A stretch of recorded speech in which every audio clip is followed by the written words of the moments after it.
If I showed you two beautiful Florida homes in some neighborhood, let's say it was the same builder, same square footage, same price, and I told you one could cost you thousands of dollars more every single year to own,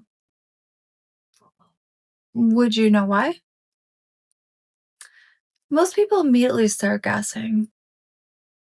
Maybe it's property taxes, HOA fees. Maybe one has an older roof. Maybe one needs work. But sometimes the answer isn't in the roof at all. It's in that one invisible line on a map.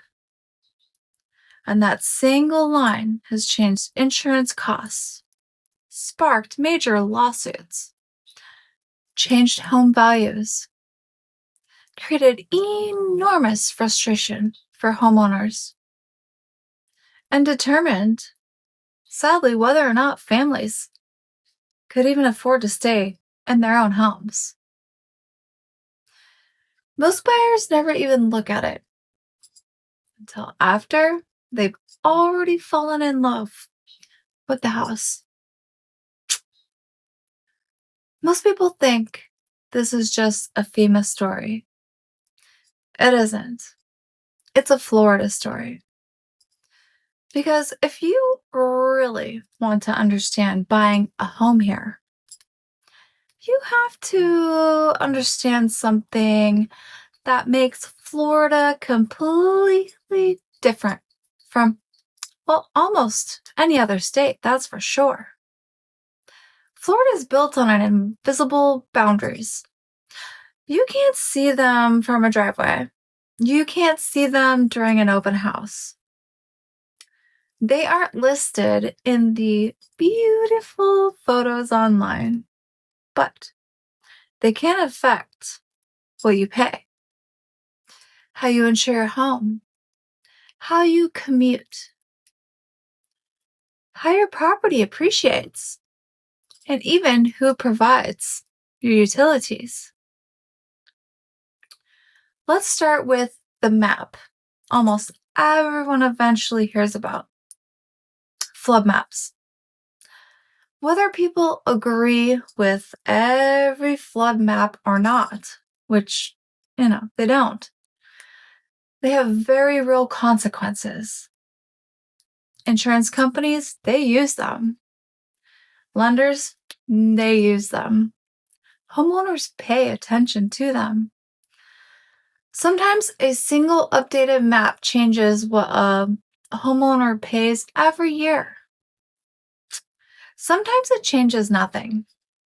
But if you don't know which flood zone you're buying into, you can't make an informed decision. And that's why I always tell buyers, don't just look at the kitchen. Look at the maps. But here's what surprised me. The flood map isn't actually the map I worry about the most. Because there's another map that almost nobody checks. The future land use. Imagine buying your dream home. Your backyard overlooks a beautiful open space, let's say. Trees, wildlife, quiet mornings. You assume I'll always stay that way. Then, 3 years later, construction. It begins. Maybe even apartments. Commercial development. A major roadway. Maybe even a distribution center. People often say, I had no idea. The truth is, sometimes that information was available before they ever even bought the house.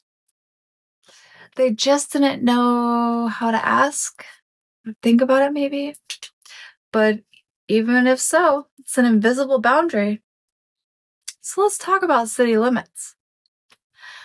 I've shown homes where buyers assumed they were in the city, only to discover they were actually in another, with different taxes, different municipalities, services, different regulations, different utility providers. Sometimes crossing one street changes everything. And unless someone points it out to you, you never know. Then, there are school boundaries, of course. Even buyers without children should care about school zones, to be honest, because future buyers often do. School boundaries can influence demand, and demand influences what? Resale. Resale influences long-term value for you. You may never have children in that house, but someday the next owner might. And that's something smart buyers, think about before they make that offer. That's all. Now, let's talk about insurance, because this is where many people get surprised. Insurance isn't based on just one thing. It's your roof, construction type, your wind mitigation, your distance from the coast. Sometimes your proximity to even emergency services matters. The age of the home, of course. Even improvements made by previous owners. Two homes may look almost identical online, can have dramatically different ownership costs once the insurance quotes come back. And that's why shopping for a house without understanding ownership costs is only looking at half of the picture. Here's another question almost nobody asks. What's planned around this home 5 years, from now? Florida is growing incredibly fast. Entire communities are changing. Schools, new hospitals, new shopping centers, new highways. Sometimes that's fantastic for property values. Sometimes it's completely changing the character of a neighborhood. So the future of the community often matters just as much as it looks today. And this is really the point. Buying a home in Florida isn't just about choosing the right floor plan or finding the prettiest kitchen or negotiating the best price. It's about understanding the invisible Florida, the maps, the boundaries, the future, the things you can't see during a 20-minute showing. Because anyone can unlock a front door. A great realtor should help you understand everything outside of that door, too. The biggest mistakes I see aren't being because people bought the wrong house. No. They're because nobody explained the Florida, how it actually works. And once you understand that, you stop looking at homes a certain way. You start looking at them, their entire picture, I guess. Because the fastest is not the best, but the right house is. And understanding the state that you're buying in is a big deal. So, anyways, see you on the next one, guys. Have a great evening.